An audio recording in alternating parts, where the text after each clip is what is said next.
D'abord, il y a la crise qu'on connaît trop bien des relations entre juifs et musulmans en France depuis le début de ce siècle. Et alors, j'ai commencé à examiner les racines de cette situation et j'ai trouvé que c'était une histoire très très complexe et que si on pouvait vraiment approfondir cette histoire, on peut trouver des relations plus complexes que le conflit qu'on connaît très bien et qu'on pouvait trouver que les identités juives et musulmanes en France n'étaient pas simplement, entre guillemets, les relations judéo-musulmanes, mais normalement les relations entre les gens ordinaires avec beaucoup d'affiliations, beaucoup de choses importantes dans leur vie, hors de toujours nécessairement les affiliations religieuses ou ethniques.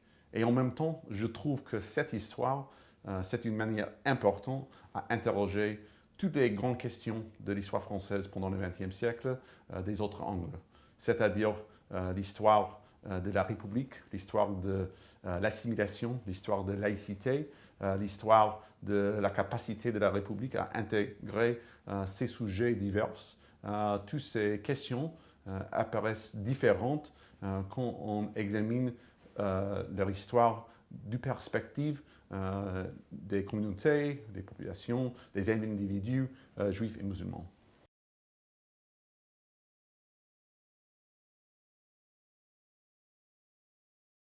Oui, dans cette question, je crois qu'il faut déconstruire d'une certaine façon deux mythes, du grand mythe de la France et de ses relations. Un mythe important, c'est le mythe très contemporain qui dit que la laïcité, c'est quelque chose d'absolu.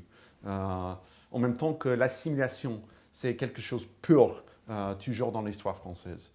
Parce que vraiment, historiquement, la laïcité, l'assimilation, les deux, avaient des histoires très complexes, avaient au moins deux pistes historiques.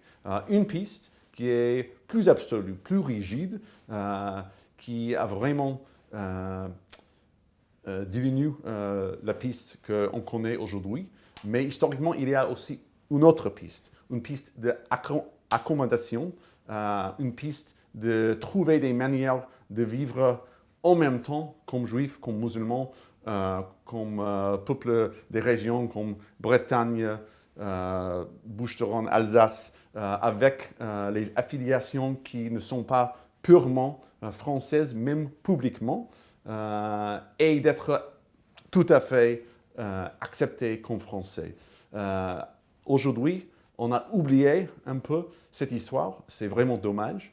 Et alors cette question, ça implique qu'il y a cette histoire un peu trop absolue d'une laïcité ou d'une assimilation trop rigide. Mais en effet, une raison pour faire cette histoire et une manière importante de le faire, c'est de recouvrir cette histoire plus complexe de la capacité de la République à accommoder des identités multiples. L'autre mythe, c'est un mythe, c'est en rapport avec le premier, c'est un mythe du fait que les juifs et les musulmans sont essentiellement des membres de ces groupes ethniques et religieux. C'est-à-dire qu'il y a un sens aujourd'hui que le communautarisme, entre guillemets, c'est la manière typique des juifs et des musulmans à vivre en France avec une contradiction automatique avec leur appartenance dans la République. Mais franchement, historiquement, comme je disais un peu déjà, c'était toujours le cas que les juifs et les musulmans, et ça reste le cas aujourd'hui, sont beaucoup de choses en même temps. Alors, leurs interactions historiques sont entre voisins, sont entre les gens qui partageaient les cultures, les professions, qui étaient en conflit sur les questions politiques ou avec les statuts différents sous la loi française. Et ce n'est pas automatique que leurs identités ou leurs relations sont déterminées par leur appartenance ethnique ou religieuse. Et alors, on a besoin d'échapper à cette perspective qui dit « Ah, la République, c'est toujours laïque. À vivre dans la République, il faut être purement laïque en public parce que ce n'est pas le cas historiquement et ce n'est pas le cas nécessairement pour les Juifs ou les musulmans qu'il y a cette contradiction entre leur identité religieuse et ethnique et leur francité.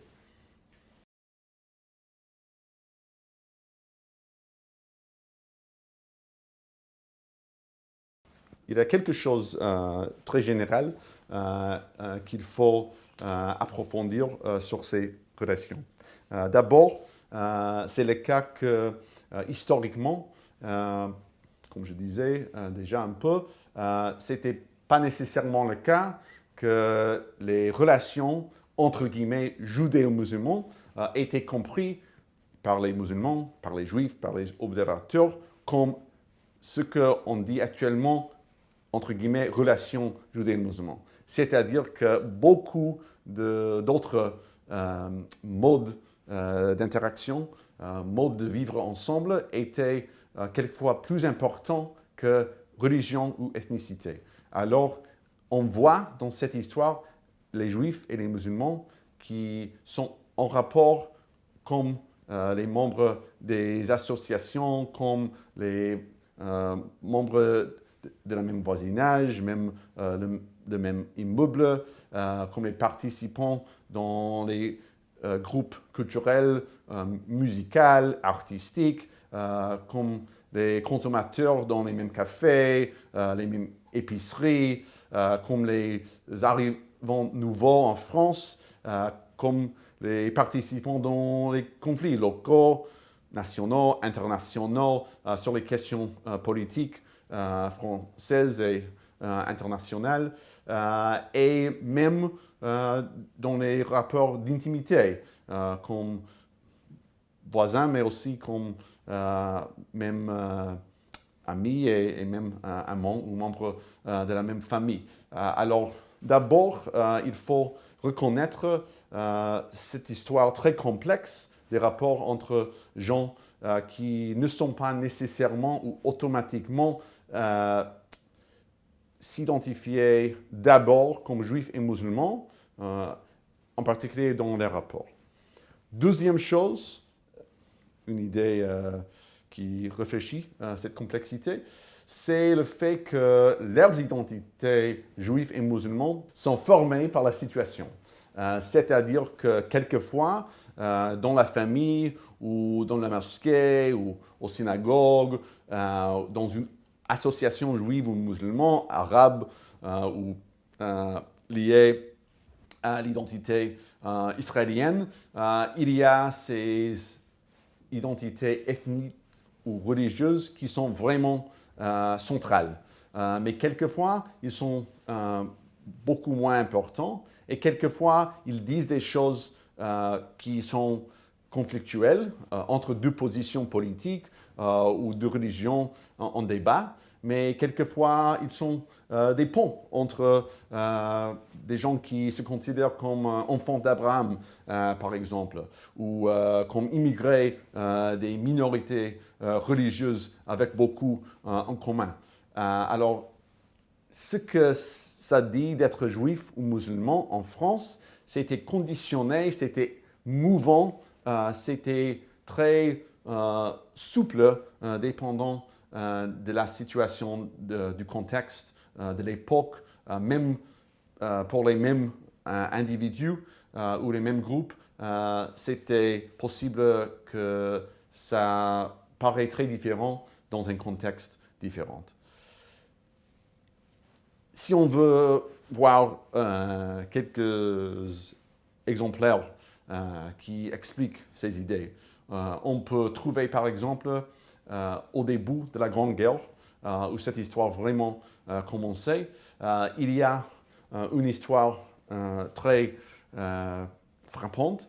Si on ouvrait la page de l'Univers israélite, un des journaux juifs les plus importants de l'époque, au printemps de 1917, on trouvait une histoire des relations entre un musulman, Rahmoun, et un juif, Habib, dans la même tranchée, qui parlait juste avant la fête de Pâques juive de la religion, des similitudes, parce que d'abord, le juif, il dit pour les juifs, sur la Pâques, c'est très important se souvenir que c'était les juifs qui, avec l'aide de Dieu, mais aussi eux-mêmes, abordaient la situation et partaient de l'Égypte pour trouver leur piste de l'histoire, pour trouver leur liberté. Et le juif dit en même temps, la seule chose dans l'islam avec je ne suis pas d'accord, c'est le fait que je trouve que c'est trop le cas, que les musulmans ne veulent pas vraiment prendre leur destin dans leurs mains et qu'ils veulent attendre le Dieu pour faire le tout. Et la réaction du musulman, Rahmoun, il dit non, non, non, c'est pas vrai.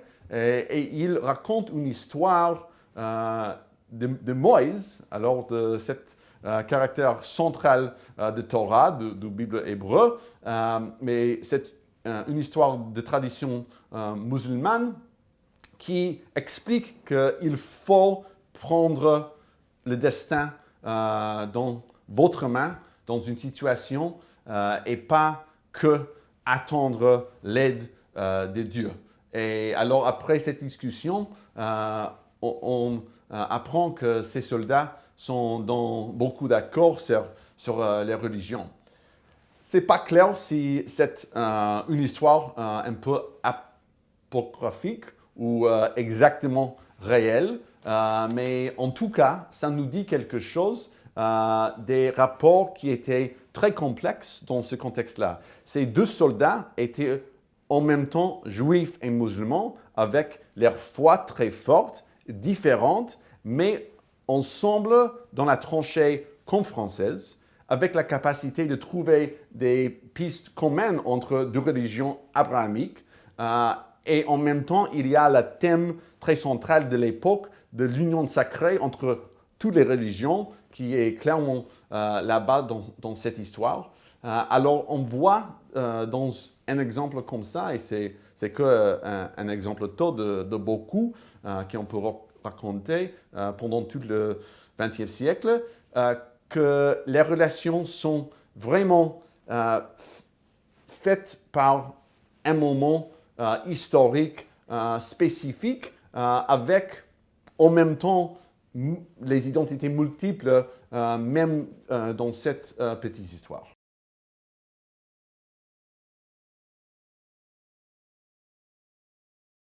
L'État française, l'idée d'être française, la francité, les débats concernant qu'est-ce que ça veut dire d'être française, tout ça, c'est vraiment central.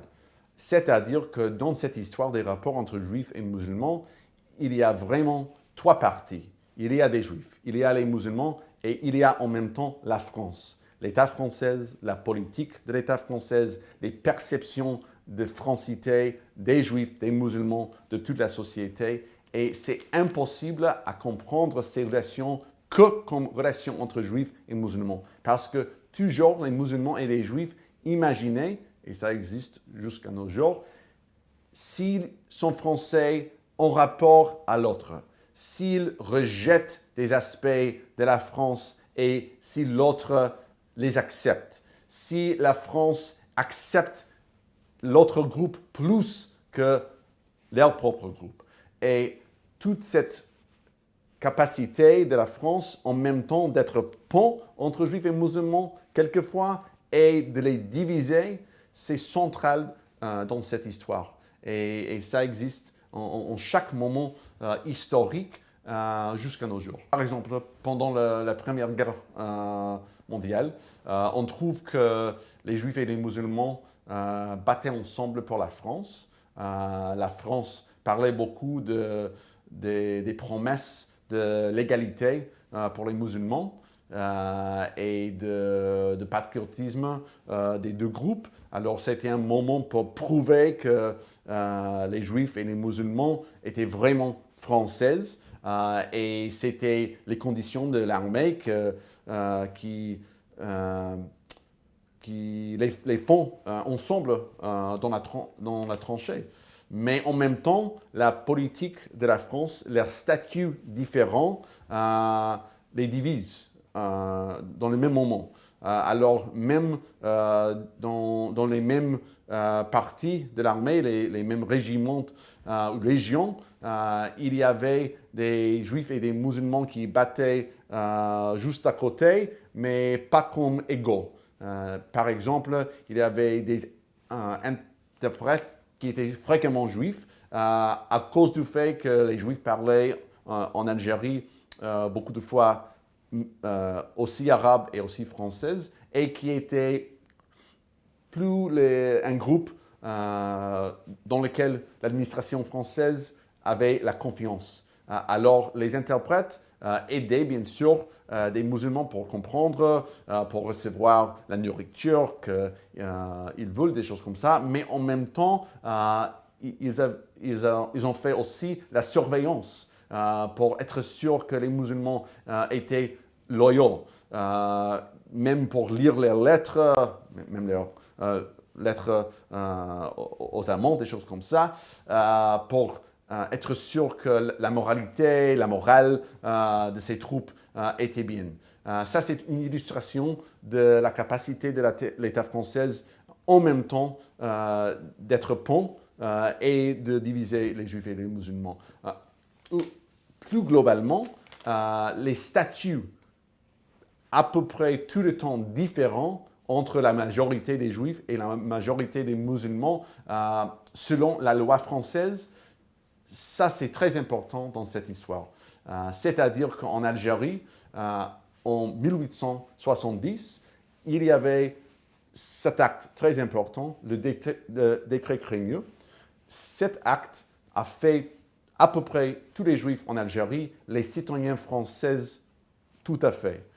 En même temps, les musulmans manquaient de la citoyenneté avec très peu d'exceptions en Algérie. Et pour les musulmans, il fallait entrer à une mairie, à dire à un juge, je ne veux pas que la loi islamique continuerait à contrôler quelques aspects de ma vie.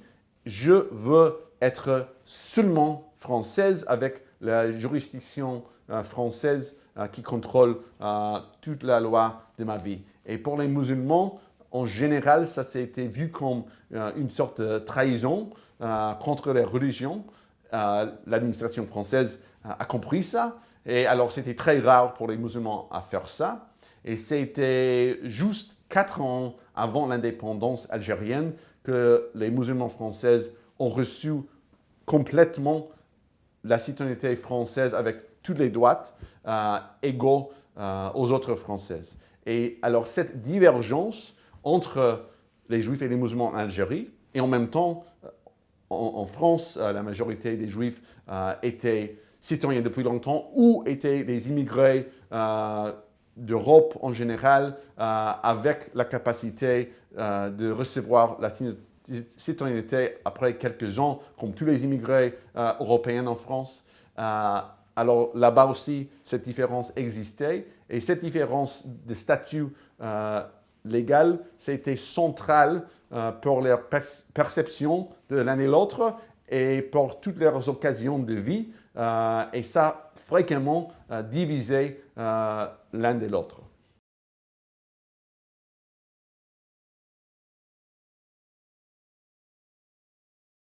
Bon, c'est clair on reste dans un moment difficile pour les relations entre juifs et musulmans en France. On continue d'une certaine façon avec des crises périodiques depuis l'année 2000 où explosait la première vague des incidents antisémites en France depuis la Deuxième Guerre, avec une proportion forte des perpétrateurs, perpetrators, des gens qui perpétuent. Oui, des gens qui perpétuent ces actes, une grande proportion des gens qui perpétuent ces actes. Repeat your sentence. Ok. Oui. Depuis l'année 2000, où explosait la première grande vague des incidents antisémites depuis la Deuxième Guerre, avec une grande proportion des gens qui perpétuaient ces actes qui étaient musulmans. Depuis ce moment-là, on est dans les crises périodiques des relations entre juifs et musulmans en France. Et c'est difficile à avoir une situation beaucoup meilleure aujourd'hui, malheureusement. On a ces raisons que j'ai données déjà, les différences socio-économiques qui sont très fortes, la continuation de la guerre israélo-palestinienne et les guerres israélo-arabes, la continuation d'une notion de guerre de terreur et un vrai conflit entre un djihadisme global et la civilisation du Ouest. Et on a aussi la vraie entrée de ce conflit-là en France d'une nouvelle façon depuis 2012 avec un attentat à Toulouse dans une école juive par des terroristes.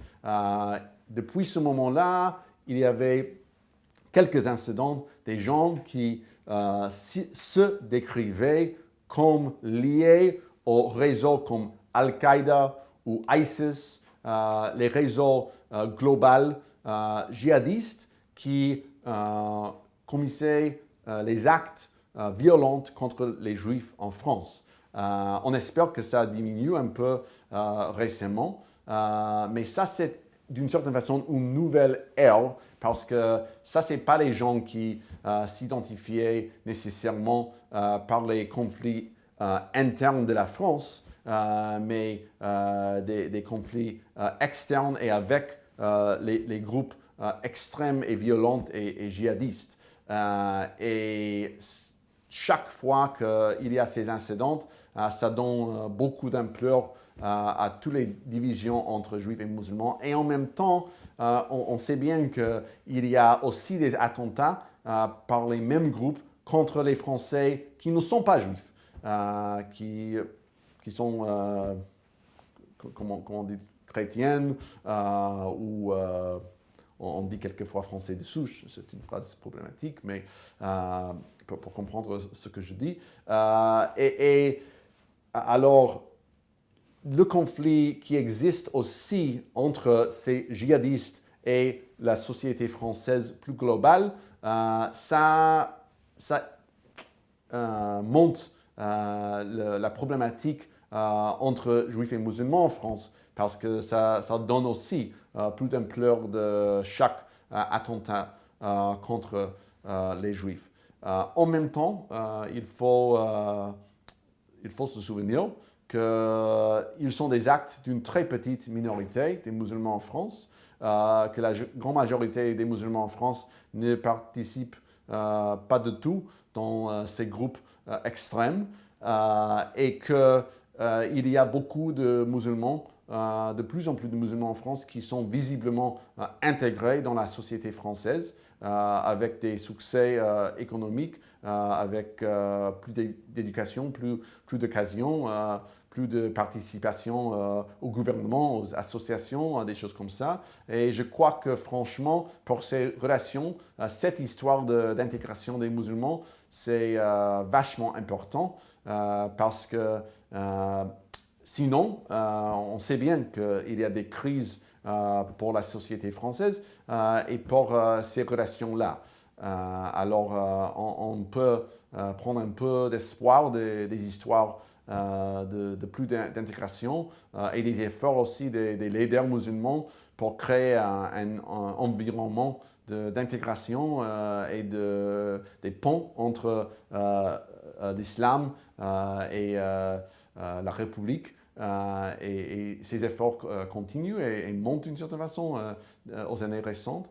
On peut espérer que ces efforts vont faire une nouvelle piste, pas que pour les musulmans en France, mais aussi pour ces relations.